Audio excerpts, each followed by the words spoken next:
don't even know if he's president. Really? I do question that. Who do you think is the real president? Donald Trump. I think he'll be back any day. No, under military. Ooh, whoa, okay. But this is the thing with that I gotta filter out. He is attacking Biden's performance as president. But he's the real president? Yes. Yes, he is. This MAGA Karen is convinced that Donald Trump has secretly been the acting president since January 2021. But that isn't stopping her from blaming all of America's problems on Joe Biden. Let's see if she can explain that logical leap. So he's to blame for inflation? No. I believe there's, well, no, he's not. I believe there's a show going on. I'm believing he's letting this happen to show people what this world would be without. Actually, God's letting this happen because he totally has command. Biden is completely. Hello. Have you heard him talk? Who votes for someone like that?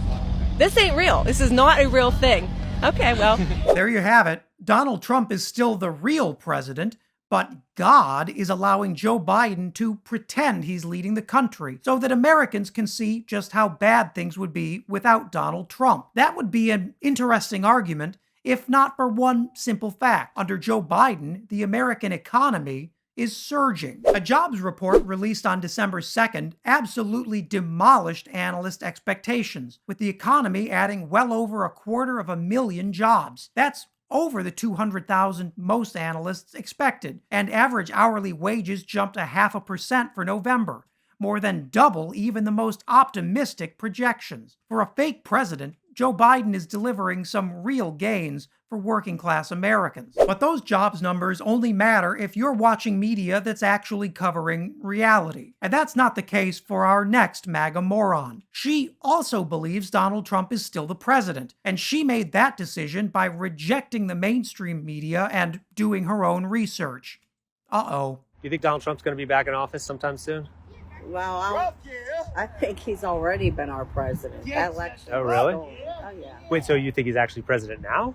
I think he's not in the forefront, like on mainstream, like the fake Biden that has his fake, I mean, just look at the inaugural. It was fake. The weather that happened that day wasn't even the actual weather. Oh, really? So I don't believe anything. Wait, so you think the inauguration was totally fake? Anything that comes on the main TV is all BS. Really? Okay, so where do you get your news, if you don't mind me asking? I get my news from alternative, not from mainstream. I don't follow mainstream. So let's get this straight. Joe Biden is a doddering idiot who can barely string a sentence together and needs constant help from his advisors, but he also controls the weather? MAGA morons like this are what happens when news networks stop covering what Americans need to know and start catering to what they want to be true. And the end result is dangerous for our democracy. That was certainly the case last week when Donald Trump urged his supporters to terminate the Constitution and declare him president again. Now, in case you skipped a lot of school, the American people can't actually do that, for the good reason that it would allow wannabe dictators like Trump a clear path to holding power forever. And that's exactly what Trump and a lot of his supporters want. I remember back when I was Republican serving in the House, how many times you heard Republicans call out the Obama administration, claiming that they were anti-Constitution, claiming that they were lawless. I remember Steve Scalise putting press releases out specifically saying that Obama wants to shred the Constitution.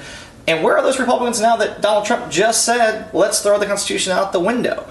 I think that time and again, Republicans kind of benefit from this bar that's been set that they're going to act badly, so they kind of get away with it, and no one really calls them out on that. Every single D.C. Beltway political reporter should be camping outside every single Republican in Congress and saying, do you agree with the person who's been leading your party? After months of screeching that Joe Biden and Democrats were in a secret dictatorship intent on overthrowing the Constitution, Donald Trump has gone ahead and openly proposed throwing out the Constitution. And that shocking news has been met with crickets from those on the right, because party over country is more than just a phrase.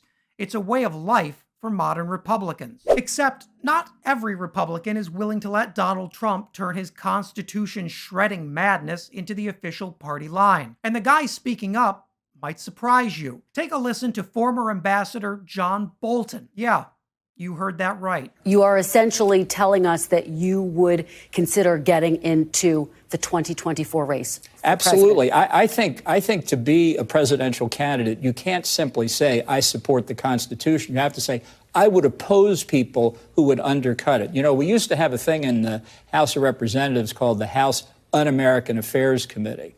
I think when you challenge the Constitution itself the way Trump has done, that is un-American. That was John Bolton declaring in no uncertain terms that he's willing to enter the 2024 Republican presidential primary if his party doesn't start standing up to Donald Trump. And while Bolton is no standard bearer for freedom after all the foreign wars he's tried to start, it's incredible that the GOP has fallen so far, so fast, that even John Bolton thinks they're no better than a third world dictatorship. Here's more from Bolton. Look, all of the potential candidates know what Trump has said. This is no secret to anybody. I don't see why they aren't saying it right now. I think the voters, the Republican voters, people who choose the Republican nominee, nearly 95% disagree that Donald Trump is more important than the Constitution. I'm afraid there are some who would stick with Trump on this.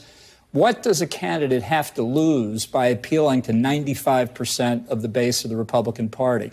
I actually think most Republican elected officials in Washington disagree with Trump on this, but they're intimidated. As much as I hate to admit it, Bolton is actually right here. Donald Trump has managed to intimidate nearly the entire Republican Party into silence, even as he sounds the trumpets of mask-off fascism, even as he faces multiple investigations and potential criminal charges. Donald Trump is still doing everything in his power to reinstall himself at the top of the American government for as long as he can. There are plenty of MAGA morons out there who believe Donald Trump is still the legitimate president of the United States, and we know Trump agrees with them. The only thing that we can hope to stop Trump is his own party standing up to his authoritarian threats against our democracy. But when John Bolton is the best you can muster, I start to get a little worried. As Donald Trump evolves from denying the 2020 election to denying the Constitution itself, Republicans will be faced to make a moral choice about where they stand. What they decide will be remembered by history